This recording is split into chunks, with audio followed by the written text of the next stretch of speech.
Hello and welcome to FISK the card game tutorial on how to build a strike chain.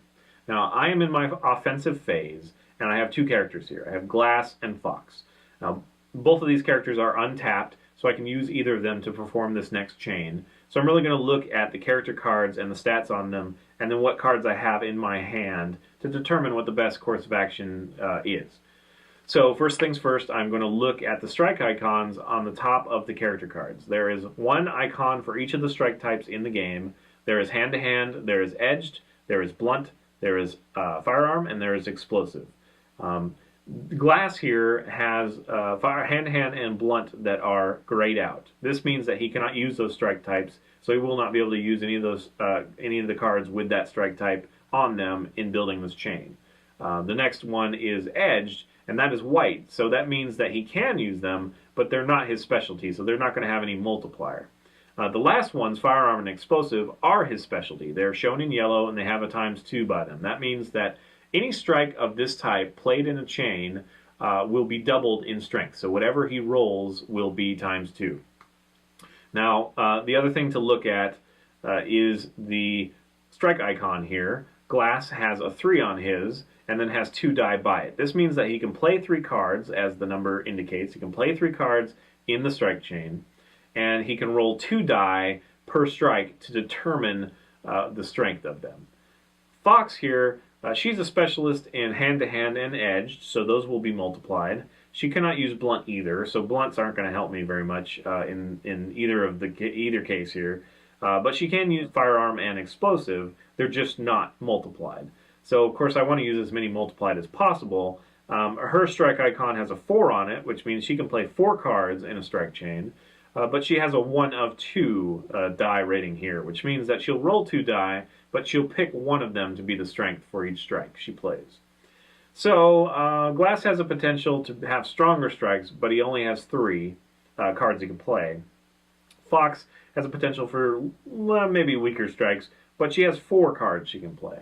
So I'm going to take a look at my hand now and see what I've got. So right off the bat, the evade and the block card are not going to be used in this because I'm not in a defensive phase. That's for blockchain. The bloodlet card could be used possibly if my target was wounded, but I'm going to be attacking John Venom, who is not wounded, so that's not going to help me here. I could use a stun, and that would be placed in the beginning of a chain to prevent the target from using a blockchain. So that's a possibility here. Then I've got 3 blunts, which are not going to be good to me, good for me to use because I can't use them with these characters. Then I have a hand-to-hand, which Fox is a multiplier of, but Glass can't use. Then I have a firearm, which both of them can use, but Glass would be stronger because he's a multiple there, specialized in that. And then we've got a couple edged, which is good for Fox.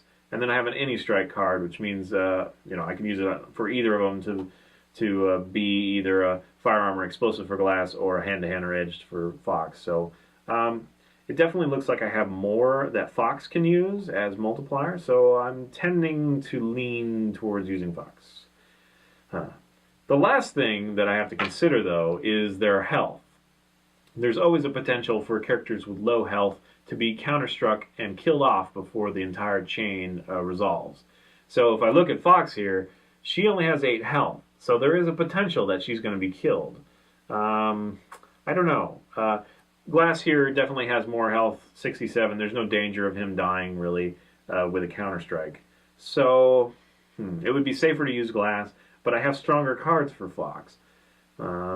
I'm going to live dangerously here. I'm going to risk it, and I'm going to use Fox. So I'm going to tap her. I'm going to use the any strike card and 2 edge cards, and finally the hand-to-hand. So all of them will be multiplied. I'm a little irritated I don't have a health card. It would be really nice to boost her health up a little bit, but you got to play with what you have. That's the best I'm going to do. I'm going to hope that I roll high enough that I can prevent blocks, and we'll see what happens here. So I'm going to take 2 die, because it's 2 of 1 for Fox. I'm going to roll the 2, and I'm going to select 1. That's not so great. Come on, 6s. I'm going to roll, and I got a 5. That's not too bad. So I'm going to take 2, roll. Ah, there's my 6, finally. And I get more here. And that's a 3. So kind of all over the place. I've got two fairly weak and two fairly strong.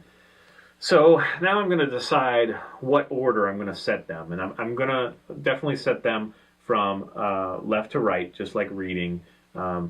The person that I'm attacking is then going to have to resolve it from their right to their left. So the first strike I set is the first one they're going to have to try to block. So it makes sense for me to possibly put a stronger strike at the beginning to hopefully prevent them or make it at least harder for them to block it. Of course, they might have an evade, which would be successfully, right away, it would be successful. So that wouldn't help me much. I just got to kind of risk it. So I think what I'm going to do is I'm going to lead off with hand-to-hand. Not that it really matters because they're all doubled, but I just like the sound of that.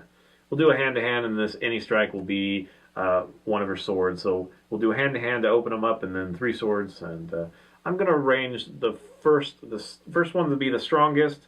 I'm going to put the second strongest on the last because I know that will hit as long as I get that far, and then I'll leave the second one open.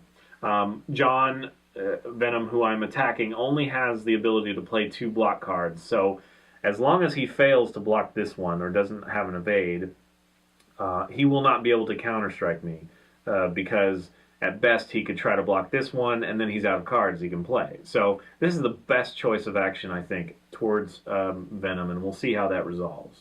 So again, I could put a stun here to prevent him from doing so, but these are so powerful, and Glass has so much health. I'm not going to worry about that right now. I haven't tapped Fox's second wind either, so I might have a chance there. So I'm going to let this go. This is how I'm going to do it, and yeah, we're going to see how John Venom responds.